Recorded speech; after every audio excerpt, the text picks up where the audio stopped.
સમાચાર અમદાવાદથી મળી રહ્યા છે। અમદાવાદમાં છોલે ભટુરેમાંથી બંદો નીકળવા મુદ્દે કાર્યવાહી થઈ। એએમસીએ ગ્વાલિયર સ્વીટ્સને 25,000નો દંડ ફટકાર્યો છે। એએમસીએ ગ્વાલિયર સ્વીટ્સમાંથી ખાદ્ય પદાર્થના નમૂના લીધા, સેમ્પલ લીધા અને પ્રહલાદનગરના ગ્વાલિયર સ્વીટ્સમાંથી મંગાવ્યા હતા છોલે ભટુરે। ગ્રાહકને કડવો અનુભવ થયો। સરખેજ નજીક રહેતા પરિવારે મંગાવેલા છોલે ભટુરેમાંથી નીકળ્યા હતા વંદા। ગ્રાહકે ઓનલાઈન એપ્લિકેશન પરથી આ ઓર્ડર કર્યો હતો અને આ ઓર્ડર પછી તેમને કડવો અનુભવ થયો છે અને આ બાદ પ્રહલાદનગરમાં ગ્વાલિયર સ્વીટ્સને 25,000નો દંડ ફટકારવામાં આવ્યો છે। આ એક્સક્લુઝિવ સમાચાર આપ વીટીવી ન્યૂઝ પર હાલ જોઈ રહ્યા છો।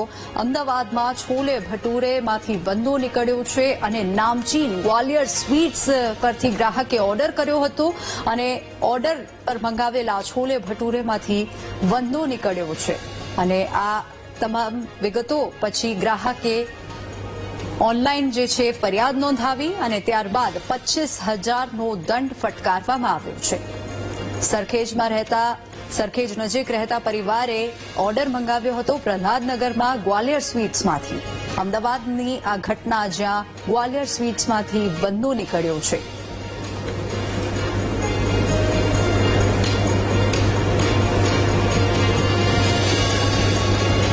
તો ગ્રાહકે ઓનલાઈન એપ્લિકેશન પરથી છોલે ભટુરે ઓર્ડર કર્યો હતો અને ઓર્ડરમાંથી બંદો નીકળતા આખી ઘટના બહાર આવી છે। વધુ વિગતો સાથે સંવાદદાતા દીપક આપણી સાથે ફોનલાઈન પર જોડાઈ ગયા છે। દીપક, ઓનલાઈન ફૂડ મંગાવ્યું અને એમાંથી બંદો નીકળ્યો। ગ્વાલિયર સ્વીટ્સ નામચીન આ જે છે ગ્વાલિયર સ્વીટ્સ તેમાંથી આ બંદો તેના ફૂડમાંથી તેના ખાવાના જે છે એમાંથી બંદો નીકળ્યો છે। શું વધુ વિગતો?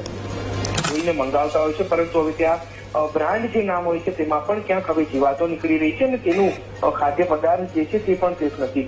ગઈકાલે રાતે ગ્વાલિયરમાંથી એક યુવક દ્વારા છોલે ભટુરે મંગાવવામાં આવ્યો હતો ને તે છોલેમાંથી એક નહીં પરંતુ 2 વંદા નીકળ્યા હતા। અમદાવાદ મહાનગરપાલિકાને સરખેજનો જે પટેલ પરિવાર છે તેના દ્વારા ફરિયાદ કરવામાં આવી અને હવે મહાનગરપાલિકાનું ફૂડ વિભાગ જે છે તે જાગ્યું, તેના દ્વારા ગ્વાલિયા જે સ્વીટ પ્રહલાદનગર ખાતે આવેલું છે તેને 25,000નો દંડ ફટકારવામાં આવે છે ને ત્યાંથી સેમ્પલ પણ કલેક્ટ કરવામાં આવ્યા છે। એટલે કે હવે તમારે બહારનું જે બ્રાન્ડ સમજીને મંગાવીને ખાતા હોય તો પણ ચેતવાની જરૂર રહી છે। જી બિલકુલ દીપક, આભાર સમગ્ર માહિતી બદલ। તો તમે બ્રાન્ડેડ જગ્યાથી ફૂડ મંગાવો, ખાવાનું મંગાવો તો પણ તમારે સાવચેતી રાખવાની જરૂર છે।